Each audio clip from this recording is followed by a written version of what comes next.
अर्चनीय वंदनीय सद्गुरुदेव, पूजनीय संत जन एवं सदगुरु कबीर साहिब का मौलिक ग्रंथ बीजक के उपदेश सुन रहे धर्म प्रेमी सज्जनों, माता एवं बहनों, आज कबीर साहिब की एक उलटवासी आप लोगों के समक्ष बरसे कंबल भीगे पानी प्रस्तुत कर रहा हूं।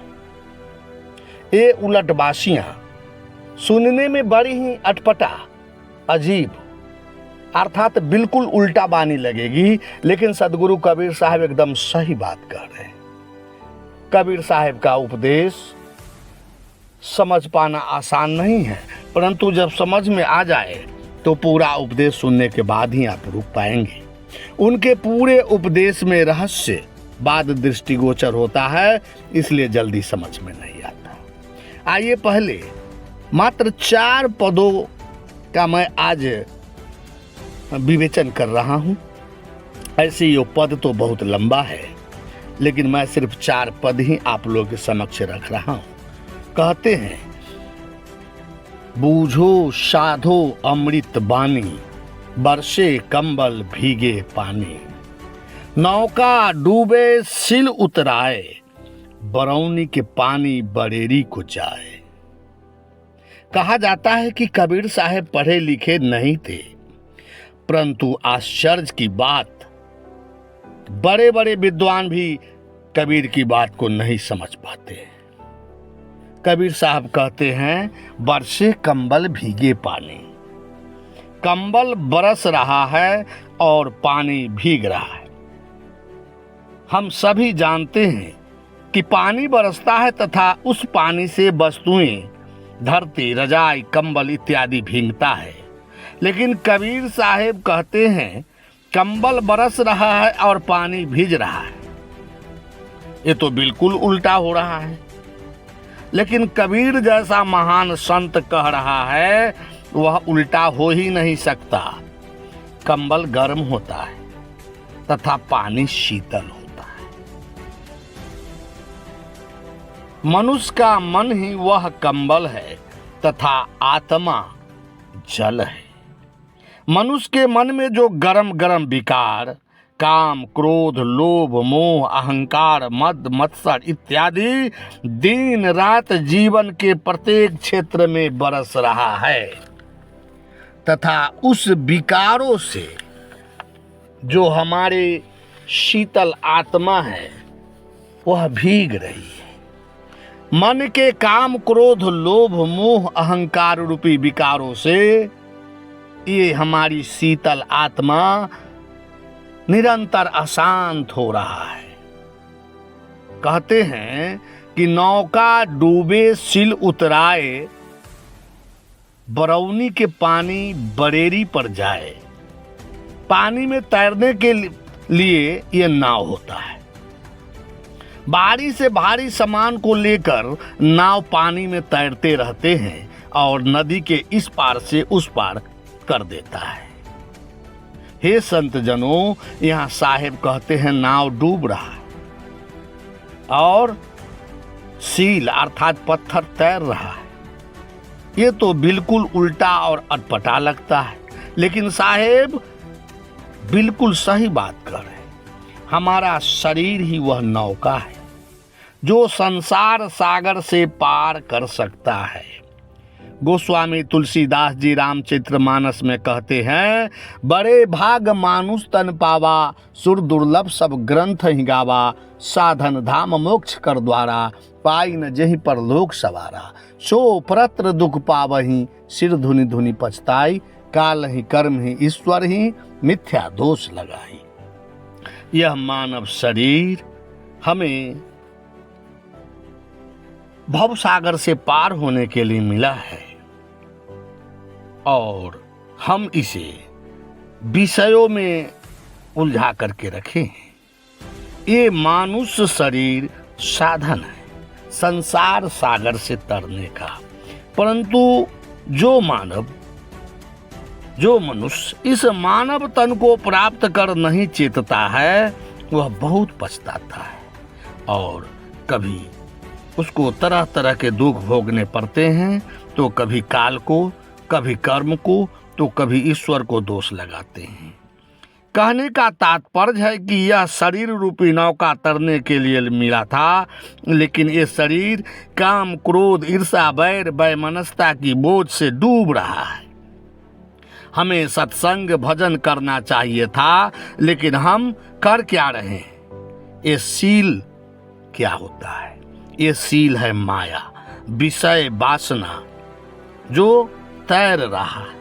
हम सारे लोग माया और विषयों में उलझे हुए हैं। विषय वासना, ईर्ष्या, द्वेष, वैर, वैमनस्यता में हम जी रहे हैं और सत्संग भजन, परमात्मा भक्ति, ध्यान साधना हमारी डूबती जा रही है।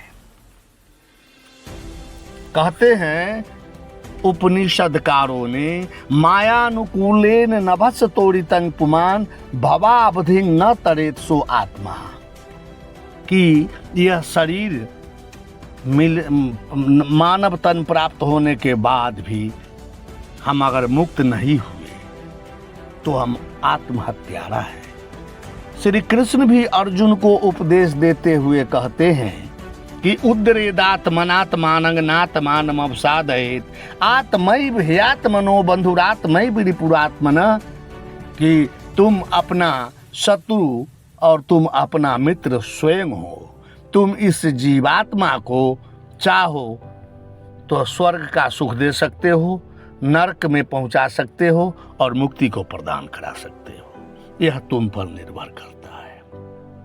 इसलिए सदगुरु कबीर साहब कहते हैं कि नौका डूबे सिल उतराए, यानी ये शरीर रूपी नौका जो हमें सत्संग भजन भक्ति करने के लिए मिला था, लेकिन हम इसे दुर्व्यसनों, ईर्ष्या, द्वेष, मद, मत्सर, अहंकार इत्यादि रूपी दुर्व्यसनों में हम इसको, यानी विषय विकारों में हम इसे उलझा रहे हैं। तो आगे इसलिए कहते हैं कि बरौनी के पानी बरेरी को जाए। बरौनी को हम लोग ओरियानी भी कहते हैं। कबीर साहब कह रहे हैं कि वर्षा हो रही है और बरौनी के पानी बरेरी पर जा रहा है। हे संतो, बरौनी घर के ढलान का नीचा भाग होता है तथा बरेरी घर का सबसे ऊंचा सिरा होता है। जब वर्षा होगी तो पानी ऊपर से नीचे बहकर आती है, लेकिन यहाँ सदगुरु कबीर साहब कहते हैं पानी नीचे से ऊपर जा रहा है। ये तो बिल्कुल उल्टा लग रहा है, लेकिन ये भी बात सदगुरु कबीर साहब सही कह रहे हैं। ये मन हमारा गुलाम है। हम मन को जो आदेश करेंगे उसका पालन मन को करना चाहिए, लेकिन हो क्या रहा है? हम खुद मन का गुलाम हो गए। मन जो आदेश देता है वही हम करते हैं। हमारा स्थान शरीर में शिखर पर है, सबसे ऊंचा स्थान है, और मन नीचे है। हमारा यह मन ही तारी, शराब, जुआ, चोरी, हिंसा इत्यादि में हमें उलझा के रखा है। हमारे एक बार मन को फटकार लगा दे तो उसे शांत हो जाना पड़ेगा, लेकिन मन ही हमारा मालिक बन गया है। मन हमें चोरी करने ले जाता है, शराब की भट्ठी पर ले जाता है, वेश्यालय में ले जाता है। बंधुओं, मन के अधीन होकर कोई जीवन में शांति नहीं पा सकता, लेकिन यहाँ उल्टी पानी बह रहा है। ओरियानी के पानी बरेरी पर जा रहा है। हम मालिक हैं, मन हमारा गुलाम है, लेकिन हम मन का गुलाम होकर अनेकों प्रकार के अनैतिक काम करके अपना पतन कर रहे हैं। इसलिए कबीर साहब कहते हैं कि बरौनी के पानी बरेरी पर जाए। हे संतजन, आप कृपया मन की गुलामी से स्वतंत्र होइए। आप आत्मा हैं, मालिक हैं। एक बार अगर मन को धमका दो, उसे दिखा दो कि हम तुम्हारा गुलाम नहीं, तुम्हारा मालिक है, तो वह मन शांत हो जाएगा और तुम्हारी जो ये अशांति है वह दूर हो जाएगा। लेकिन हम जब पैदा हुए थे उस समय हमारे साथ मन नहीं आया था। मन तो बाद में आकर हमारे साथ जुड़ गया और हमारा मालिक बन बैठा है। हम मन के गुलाम हो गए। लोग खैनी खाता है, बीड़ी पीता है, तंबाकू खाता है, और अगर उसे आप कहेंगे कि यह खाना अच्छा है तो कहेगा नहीं, खाना तो अच्छा नहीं, तो छोड़ क्यों नहीं देते? छूटता ही नहीं। ये मन की चालबाजी है। अगर आत्मा उसे एक बार टाइट होकर के धिक्कार दे तो मन की क्या बिसात। इसलिए सदगुरु कबीर साहब की उलटवासी बिल्कुल सही है। हम इस उलटवासी को मात्र 2 पदों को संक्षिप्त में आप लोगों के समक्ष प्रस्तुत किया। साहब बंदगी, साहब बंदगी, साहब बंदगी।